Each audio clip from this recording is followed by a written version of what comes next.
Recording by Newgate Novelist.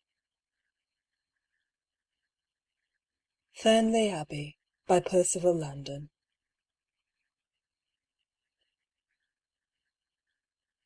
Three years ago I was on my way out to the east, and as an extra day in London was of some importance, I took the Friday evening mail train to Brindisi instead of the usual Thursday morning Marseille express. Many people shrink from the long 48-hour train journey through Europe, and the subsequent rush across the Mediterranean on the 19-knot Isis or Osiris, but there is really very little discomfort on either the train or the mail-boat, and unless there is actually nothing for me to do, I always like to save the extra day and a half in London before I say good-bye to her for one of my longer tramps.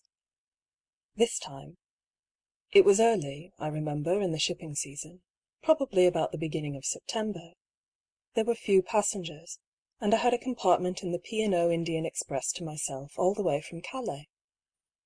All Sunday I watched the blue waves dimpling the Adriatic, and the pale rosemary along the cuttings, the plain white towns, with their flat roofs and their bold duomos, and the grey-green gnarled olive orchards of Apulia. The journey was just like any other. We ate in the dining car as often and as long as we decently could. We slept after luncheon, we dawdled the afternoon away with yellow-backed novels, sometimes we exchanged platitudes in the smoking-room, and it was there that I met Alistair Colvin. Colvin was a man of middle height, with a resolute, well-cut jaw. His hair was turning grey, his moustache was sun-whitened, otherwise he was clean-shaven. Obviously a gentleman, and obviously also a preoccupied man. He had no great wit. When spoken to, he made the usual remarks in the right way, and I dare say he refrained from banalities only because he spoke less than the rest of us.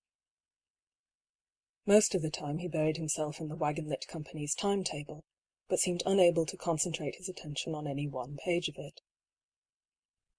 He found that I had been over the Siberian Railway, and for a quarter of an hour he discussed it with me.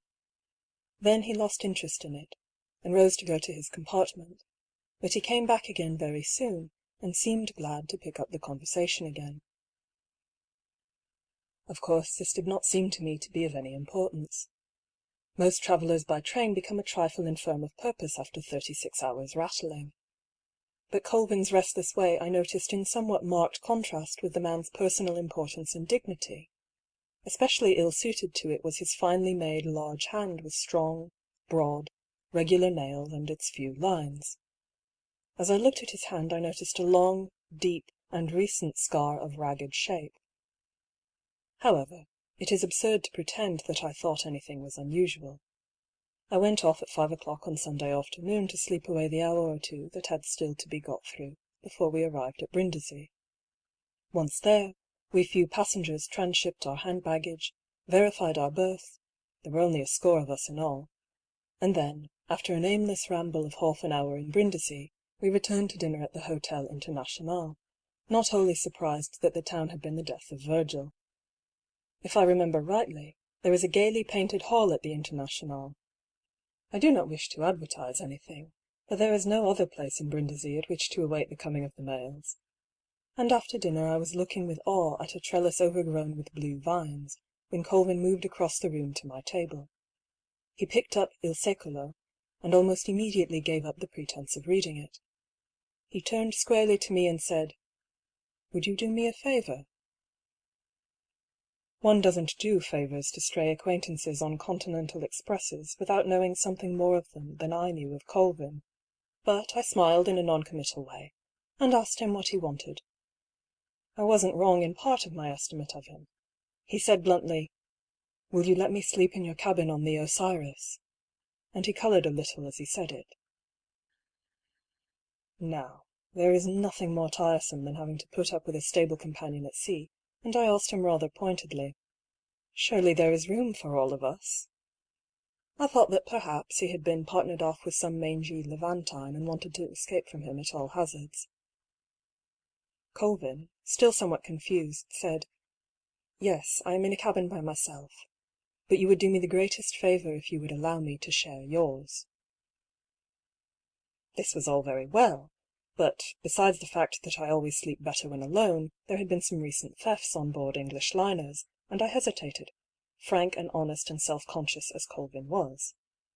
Just then the mail train came in with a clatter and a rush of escaping steam, and I asked him to see me again about it on the boat when we started. He answered me curtly. I suppose he saw the mistrust in my manner. "I am a member of White's." I smiled to myself as he said it, but I remembered in a moment that the man, if he were really what he claimed to be, and I make no doubt that he was, must have been sorely put to it before he urged the fact as a guarantee of his respectability to a total stranger at a Brindisi hotel. That evening, as we cleared the red and green harbour lights of Brindisi, Colvin explained. This is his story in his own words. When I was travelling in India some years ago, I made the acquaintance of a youngish man in the woods and forests. We camped out together for a week, and I found him a pleasant companion. John Broughton was a light-hearted soul when off duty, but a steady and capable man in any of the small emergencies that continually arise in that department. He was liked and trusted by the natives, and though a trifle overpleased with himself when he escaped to civilization at Simla or Calcutta, Broughton's future was well assured in government service, when a fair-sized estate was unexpectedly left to him, and he joyfully shook the dust of the Indian plains from his feet and returned to England. For 5 years he drifted about London. I saw him now and then. We dined together about every 18 months, and I could trace pretty exactly the gradual sickening of Broughton with a merely idle life. He then set out on a couple of long voyages, returned as restless as before, and at last told me that he had decided to marry and settle down at his place, Thurnley Abbey, which had long been empty. He spoke about looking after the property and standing for his constituency in the usual way. Vivian Wilde, his fiancée, had, I suppose, begun to take him in hand. She was a pretty girl with a deal of fair hair and rather an exclusive manner, deeply religious in a narrow school. She was still kindly and high-spirited, and I thought that Broughton was in luck. He was quite happy and full of information about his future. Among other things, I asked him about Thurnley Abbey. He confessed that he hardly knew the place. The last tenant, a man called Clark, had lived in one wing for 15 years and seen no one. He had been a miser and a hermit. It was the rarest thing for a light to be seen at the Abbey after dark.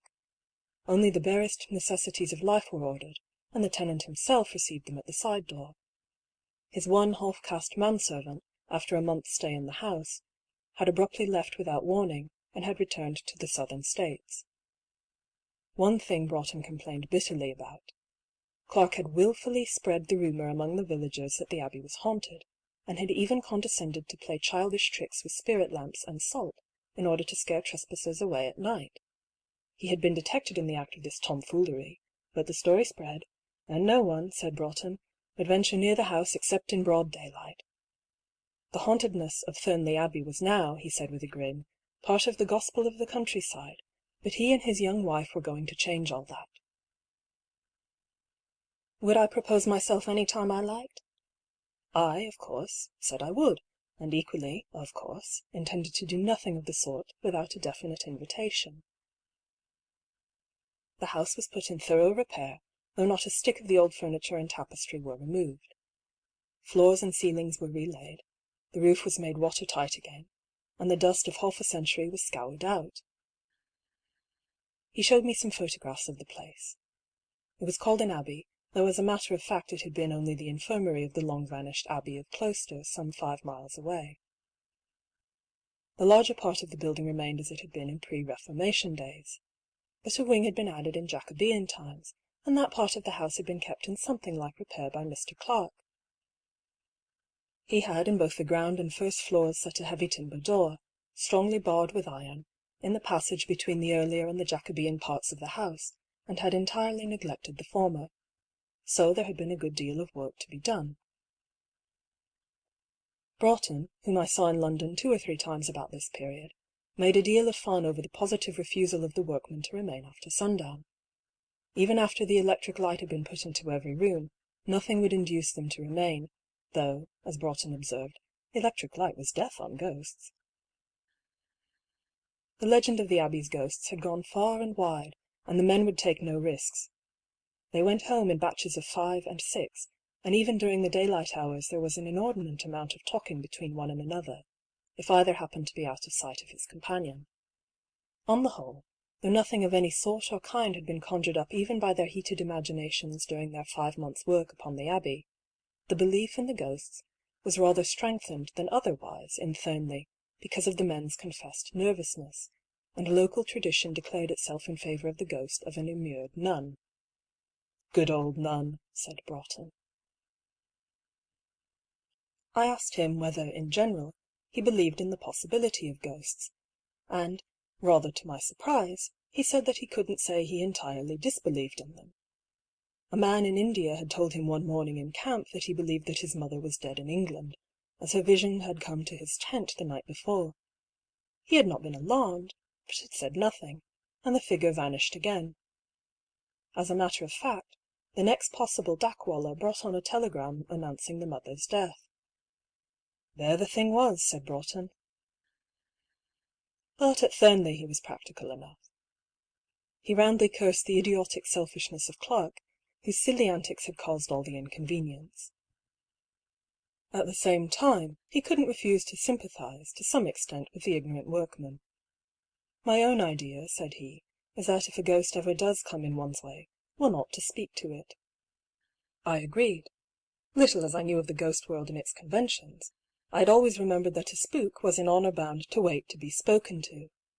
It didn't seem much to do, and I felt that the sound of one's own voice would, at any rate, reassure oneself as to one's wakefulness. But there are few ghosts outside Europe. Few, that is, that a white man can see, and I had never been troubled with any. However, as I have said, I told Broughton that I agreed. So the wedding took place, and I went to it in a tall hat which I bought for the occasion, and the new Mrs. Broughton smiled very nicely at me afterwards. As it had to happen, I took the Orient Express that evening and was not in England again for nearly 6 months. Just before I came back, I got a letter from Broughton. He asked if I could see him in London or come to Thurnley, as he thought I should be better able to help him than anyone else he knew. His wife sent a nice message to me at the end, so I was reassured about at least one thing. I wrote from Budapest that I would come and see him at Thurnley 2 days after my arrival in London, and as I sauntered out of the Pannonia into the Kerepesi Utsa to post my letters, I wondered of what earthly service I could be to Broughton. I had been out with him after Tiger on foot, and I could imagine few men better able at a pinch to manage their own business. However, I had nothing to do, so after dealing with some small accumulations of business during my absence, I packed a kit bag and departed to Euston. I was met by Broughton's great limousine at Thurnley Road Station, and after a drive of nearly 7 miles we echoed through the sleepy streets of Thurnley village, into which the main gates of the park thrust themselves, splendid with pillars and spread-eagles and tomcats rampant atop of them. I never was a herald, but I know that the Broughtons have the right to supporters. Heaven knows why.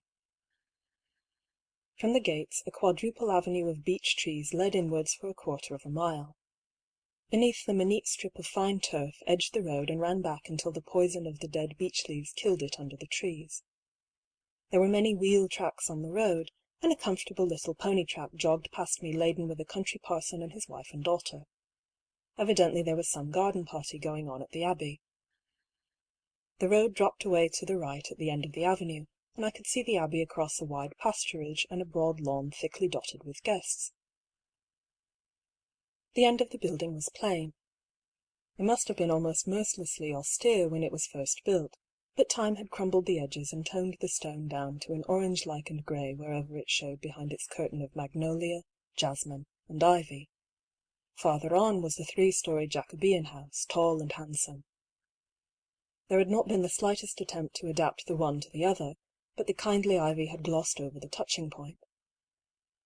There was a tall flèche in the middle of the building, surmounting a small bell tower. Behind the house there rose the mountainous verdure of Spanish chestnuts all the way up the hill. Broughton had seen me coming from afar, and walked across from his other guests to welcome me before turning me over to the butler's care. This man was sandy-haired and rather inclined to be talkative. He could, however, answer hardly any questions about the house. He had, he said, only been there 3 weeks. Mindful of what Broughton had told me, I made no inquiries about ghosts, though the room into which I was shown might have justified anything. It was a very large low room with oak beams projecting from the white ceiling. Every inch of the walls, including the doors, was covered with tapestry, and a remarkably fine Italian four-post bedstead, heavily draped, added to the darkness and dignity of the place. All the furniture was old, well made, and dark. Underfoot there was a plain green pile carpet, the only new thing about the room except the electric light fittings and the jugs and basins.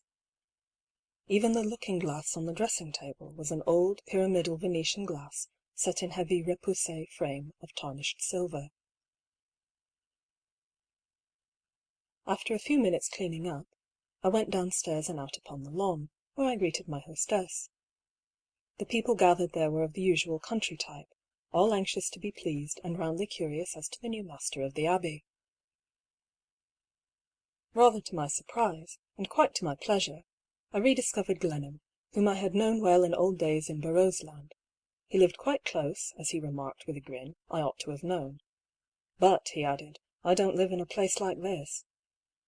He swept his hand to the long, low lines of the Abbey in obvious admiration, and then, to my intense interest, muttered beneath his breath, "Thank God!"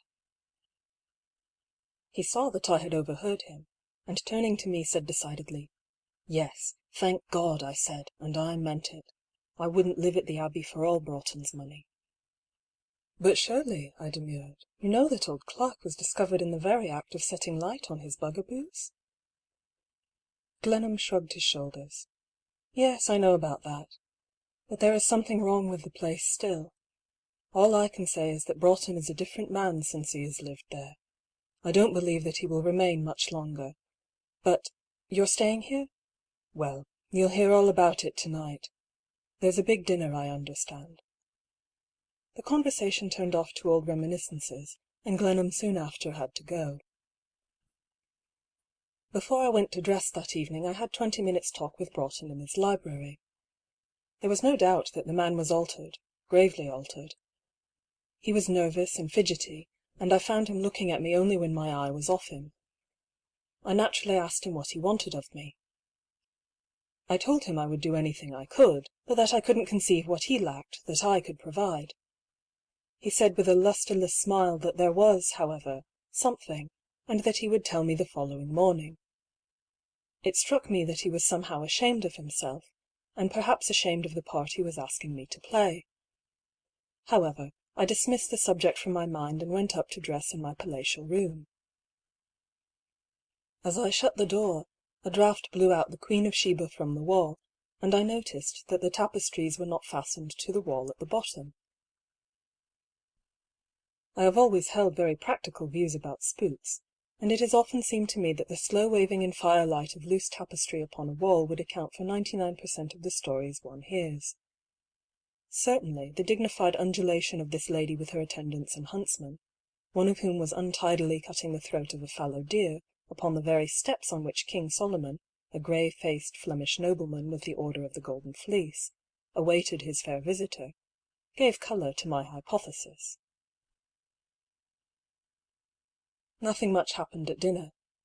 The people were very much like those of the garden party. A young woman next me seemed anxious to know what was being read in London. As she was far more familiar than I with the most recent magazines and literary supplements, I found salvation in being myself instructed in the tendencies of modern fiction. All true art, she said, was shot through and through with melancholy. How vulgar were the attempts at wit that marked so many modern books! From the beginning of literature it had always been tragedy that embodied the highest attainment of every age. To call such works morbid merely begged the question. No thoughtful man — she looked sternly at me through the steel rim of her glasses — could fail to agree with me. Of course, as one would, I immediately and properly said that I slept with Petridge and Jacobs under my pillow at night, and that if Jorrocks weren't quite so large and cornery, I would add him to the company. She hadn't read any of them, so I was saved, for a time. But I remember grimly that she said that the dearest wish of her life was to be in some awful and soul-freezing situation of horror, and I remember that she dealt hardly with the hero of Nat Painter's vampire story, between nibbles at her brown bread ice. She was a cheerless soul, and I couldn't help thinking that if there were many such in the neighbourhood, it was not surprising that old Glenham had been stuffed with some nonsense or other about the Abbey. Yet nothing could well have been less creepy than the glitter of silver and glass, and the subdued lights and cackle of conversation all round the dinner-table. After the ladies had gone I found myself talking to the rural dean.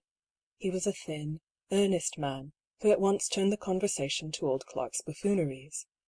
But, he said, Mr. Broughton had introduced such a new and cheerful spirit, not only into the Abbey, but, he might say, into the whole neighbourhood, that he had great hopes that the ignorant superstitions of the past were from henceforth destined to oblivion.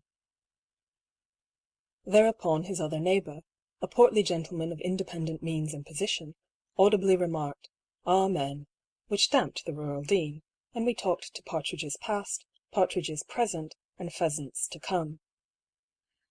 At the other end of the table Broughton sat with a couple of his friends, red-faced hunting men. Once I noticed that they were discussing me, but I paid no attention to it at the time. I remembered it a few hours later. By 11 all the guests were gone, and Broughton, his wife and I were alone together under the fine plaster ceiling of the Jacobean drawing-room. Mrs. Broughton talked about one or two of the neighbours, and then, with a smile, said that she knew I would excuse her, shook hands with me, and went off to bed. I am not very good at analysing things, but I felt that she talked a little uncomfortably and with a suspicion of effort, smiled rather conventionally, and was obviously glad to go. These things seemed trifling enough to repeat, but I had throughout the faint feeling that everything was not quite square. Under the circumstances, this was enough to set me wondering what on earth the service could be that I was to render, wondering also whether the whole business were not some ill-advised jest, in order to make me come down from London for a mere shooting party. Broughton said little after she had gone, but he was evidently labouring to bring the conversation round to the so-called haunting of the Abbey. As soon as I saw this, of course I asked him directly about it. He then seemed at once to lose interest in the matter. There was no doubt about it. Broughton was somehow a changed man, and to my mind he had changed in no way for the better. Mrs. Broughton seemed no sufficient cause. He was clearly very fond of her, and she of him. I reminded him that he was going to tell me what I could do for him in the morning, pleaded my journey, lighted a candle, and went upstairs with him. At the end of the passage leading into the old house he grinned weakly and said, "Mind, if you see a ghost, do talk to it. You said you would." He stood irresolutely a moment, and then turned away. At the door of his dressing-room he paused once more. "I'm here," he called out, "if you should want anything. Good night." And he shut the door. I went along the passage to my room, undressed, switched on a lamp beside my bed, read a few pages of The Jungle Book, and then, more than ready for sleep, turned the light off and went fast asleep. 3 hours later I woke up. There was not a breath of wind outside. There was not even a flicker of light from the fireplace. As I lay there, an ash tinkled slightly as it cooled, but there was hardly a gleam of the dullest red in the grate. An owl cried among the silent Spanish chestnuts on the slope outside. I idly reviewed the events of the day, hoping that I should fall off to sleep again before I reached dinner. But at the end I seemed as wakeful as ever. There was no help for it. I must read my Jungle Book again till I felt ready to go off, so I fumbled for the pair at the end of the cord that hung down inside the bed, and I switched on the bedside lamp. The sudden glory dazzled me for a moment. I felt under my pillow for my book with half-shut eyes. Then, growing used to the light, I happened to look down to the foot of my bed.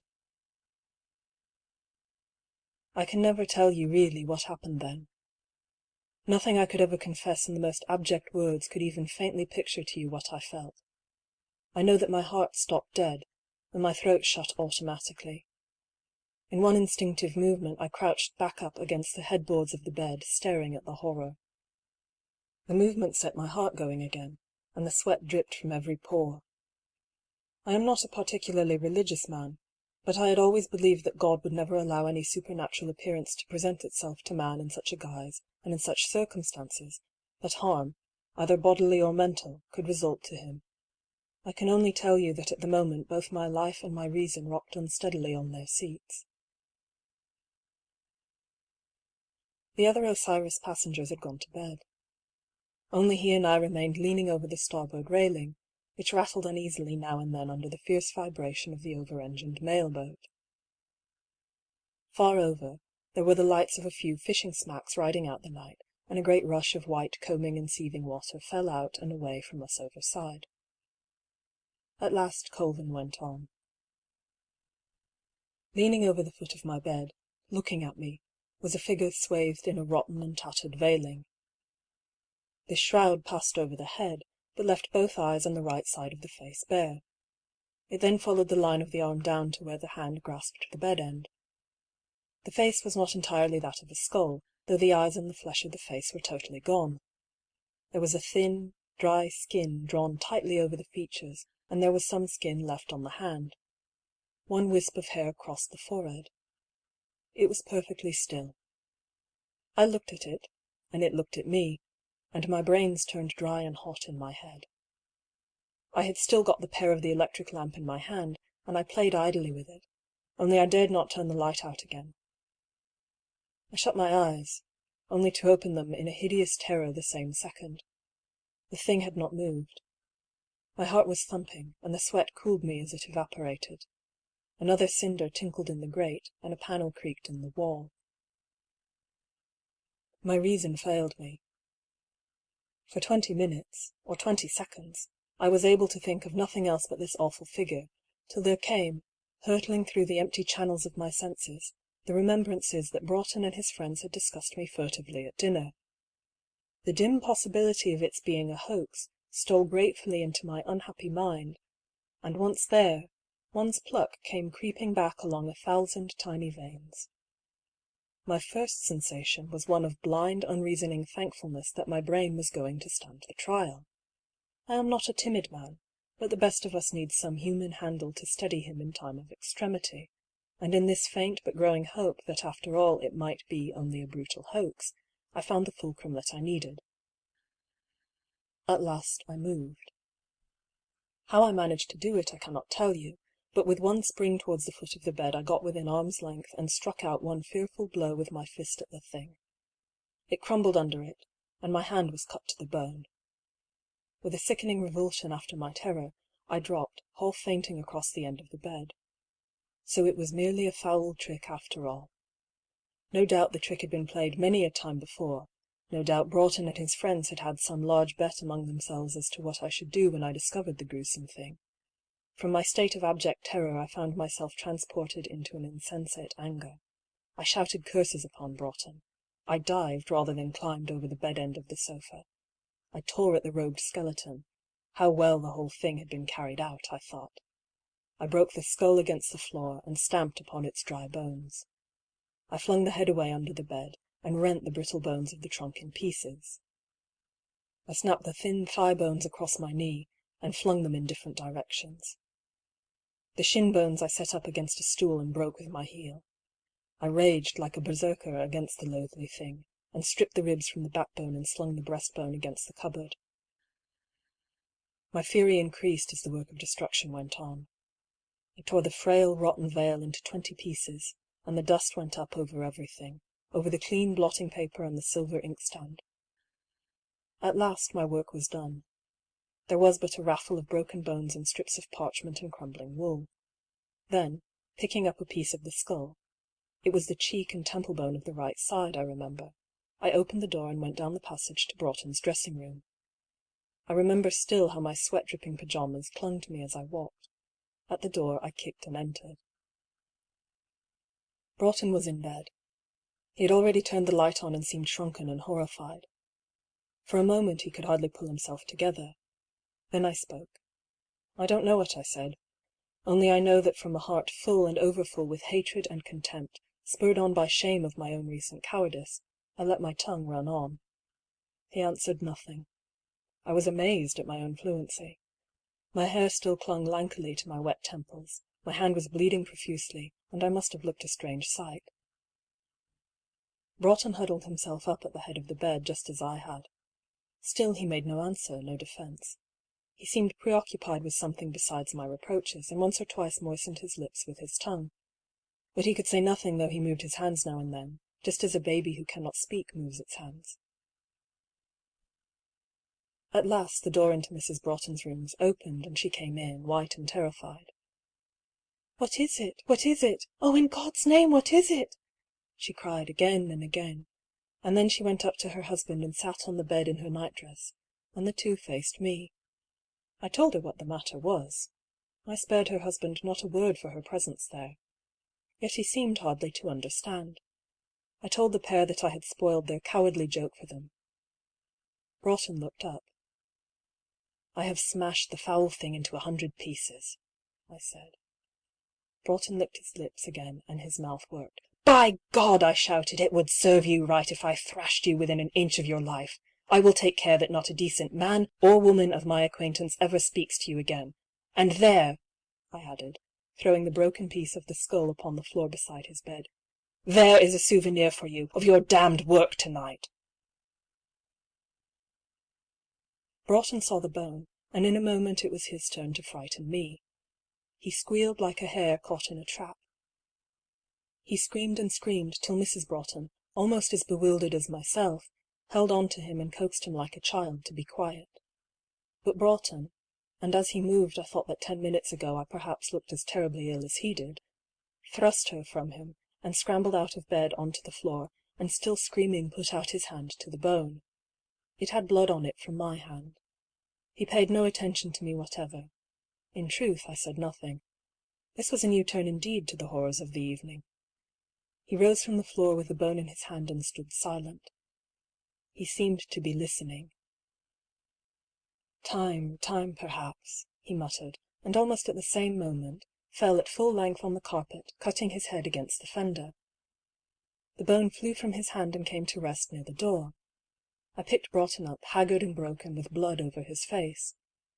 He whispered hoarsely and quickly, "Listen, listen!" We listened.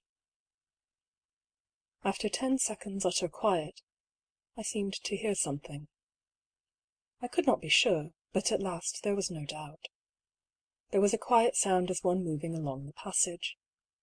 Little regular steps came towards us over the hard oak flooring. Broughton moved to where his wife sat, white and speechless, on the bed, and pressed her face into his shoulder. Then, the last thing that I could see as he turned the light out, he fell forward with his own head pressed into the pillow of the bed.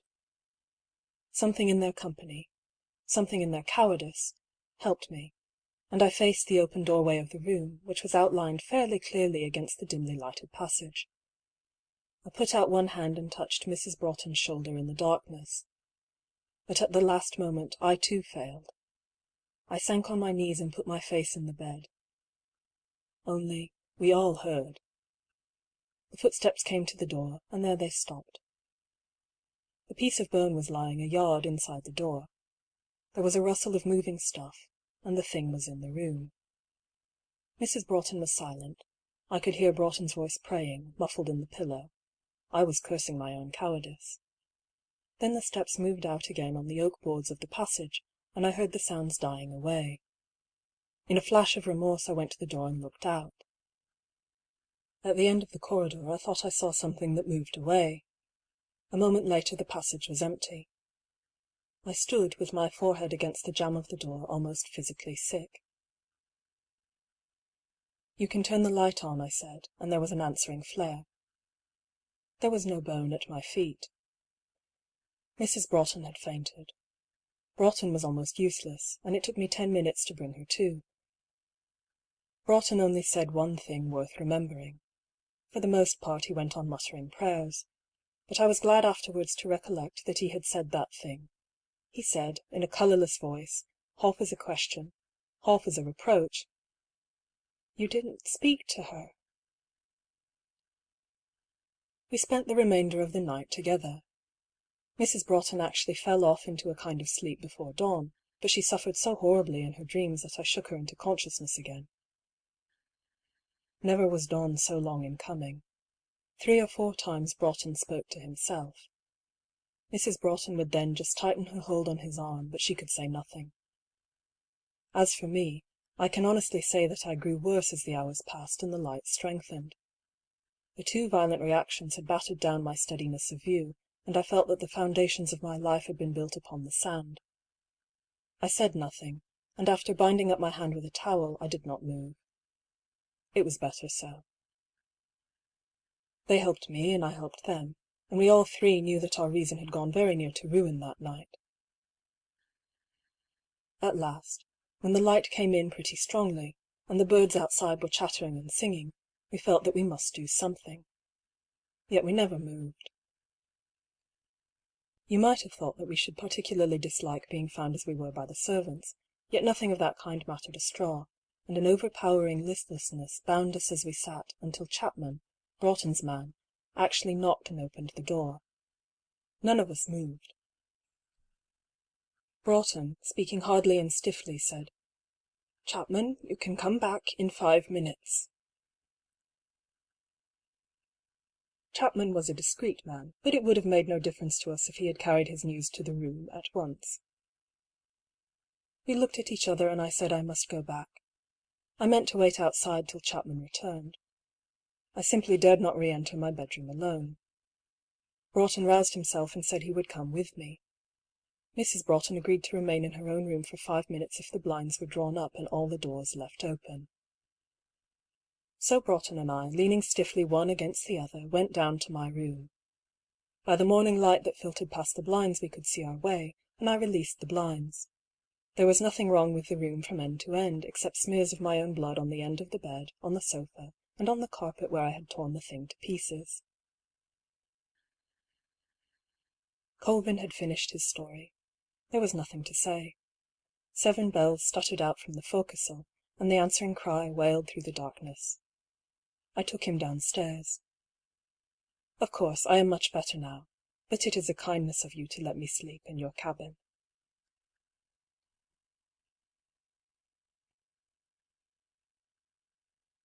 End of Thurnley Abbey.